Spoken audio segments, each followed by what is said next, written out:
Bonjour, aujourd'hui nous allons voir les règles pour le jeu Carcassonne. Le but de Carcassonne est de faire le plus de points possible en posant ses jetons de joueur sur les tuiles déposées lors de son tour. À son tour, un joueur peut effectuer deux actions, une est obligatoire et l'autre optionnelle. À leur tour, un joueur doit piocher une tuile et la jouer. Ensuite, il peut, s'il le désire, poser un de ses pions joueurs sur la tuile qu'il vient de jouer. Pour finir, on regarde si la tuile a achevé un chemin, une ville ou des abbés. Si cela est le cas, on évalue et compte les points et on peut passer au joueur suivant. Poser une tuile. La nouvelle tuile qui est déposée doit obligatoirement toucher au moins une autre carte. De plus, la tuile posée doit continuer le paysage de manière cohérente. Les chemins, les villes ou les prés doivent être continués si le joueur veut poser sa tuile. Placer un meeple. Après avoir placé sa tuile, un joueur, s'il le désire, peut placer un de ses meeples. Les règles suivantes doivent être respectées.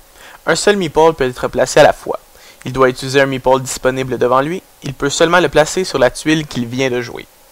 Il peut donc placer un chevalier dans un quartier de ville, un voleur sur un chemin, un paysan dans un pré ou bien un moine dans une abbé. On ne peut placer un meeple dans une ville, un chemin ou un pré si un autre meeple s'y trouve déjà. Le comptage des points.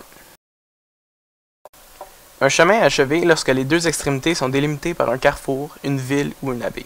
Le joueur dont le voleur se trouve sur le chemin compte le nombre de tuiles et reçoit le nombre de points correspondant.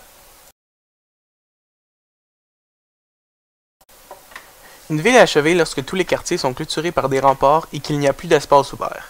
Au moment où la ville est achevée, le joueur dont le chevalier se trouve dans cette ville reçoit 2 points par tuile utilisés pour former la ville. En plus, il reçoit un 2 points bonus par symbole bouclier. Dans certaines circonstances, il peut arriver qu'on trouve plusieurs chevaliers dans une ville ou plusieurs voleurs sur un chemin. Si c'est le cas, c'est le joueur qui possède le plus grand nombre de chevaliers dans cette ville ou le plus grand nombre de voleurs sur ce chemin qui remporte les points. En cas d'égalité, tous les joueurs concernés reçoivent la somme totale des points. Seule exception, une ville qui ne contient que 2 quartiers ne fait que 2 points.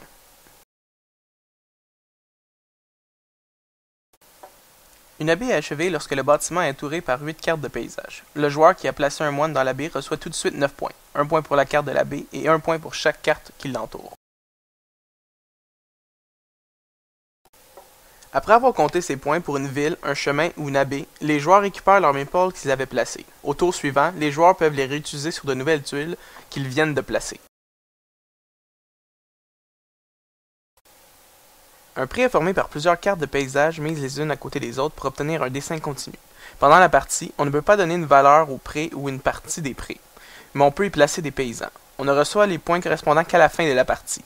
Les paysans restent par conséquent sur les cartes de paysage pendant toute la partie et les joueurs ne peuvent pas les récupérer. Les prés sont délimités par des chemins, des villes et le bout des cartes sur la table. C'est important pour l'évaluation finale. Au moment où un joueur pioche la dernière tuile de paysage, la partie est terminée. Le joueur en cours joue son tour normalement et ensuite l'évaluation finale peut commencer. Pour effectuer l'évaluation finale, on regarde d'abord les villes, les chemins et les abbés inachevés. Pour chaque chemin, ville et abbé inachevé, le propriétaire du voleur, du chevalier et du moine reçoit 1 point par carte de paysage qui en fait partie. Maintenant, chaque symbole bouclier ne rapporte plus qu'un seul point. Ensuite, les paysans approvisionnent les villes et reçoivent des points. Les règles à respecter sont les suivantes. Les paysans ne reçoivent des points que pour des villes achevées. Le prix du paysan doit toucher la ville achevée, peu importe la distance qui sépare le paysan de la ville, c'est-à-dire le nombre de cartes de paysage qui se trouvent entre le paysan et la ville. Le propriétaire du paysan reçoit 3 points pour chaque ville achevée, peu importe le nombre de cartes qui forment la ville. Après cette évaluation, le joueur ayant le plus de points gagne la partie.